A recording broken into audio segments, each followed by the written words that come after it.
Nakufe kaetu arasina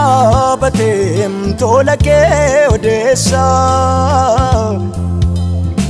Bakka kaumsa ko unduma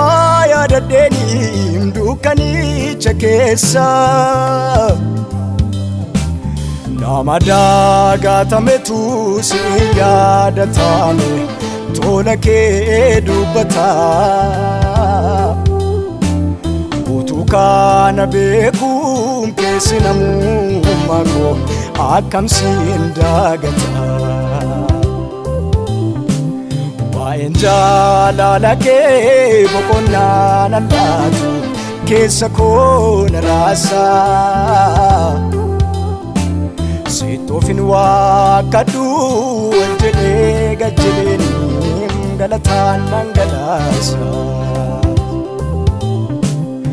Arjako akka jaalala Arjako akka jaalala Arjako akka jaalala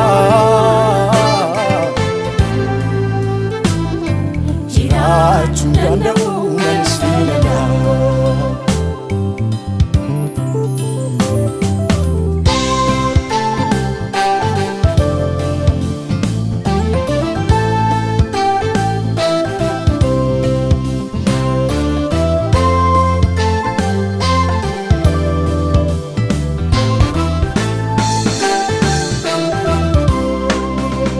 Gaafa nabdi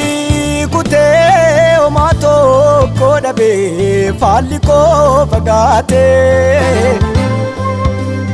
Cina koo silaaleenii gargaarsomaa dhabee kophaa koo gattaa'ee Harka kenna oolchee dhufee gidduu galetu hambiseem duukoo Galata siif qabdi maqaa kee faarfattiin fayyitee lubbuun Arjako akka jaalala Arjako akka jaalala Arjako akka jaalala Jiraachuu danda'u manis filala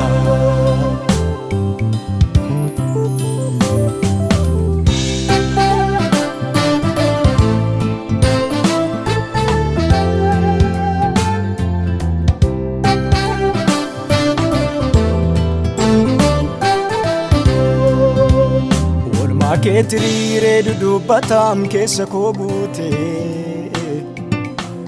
Caal jedhee mitiim laphee koo beekaa bakka na fuutee Barteedhaaf miti of mul'isuudhaaf kanan dubbadhu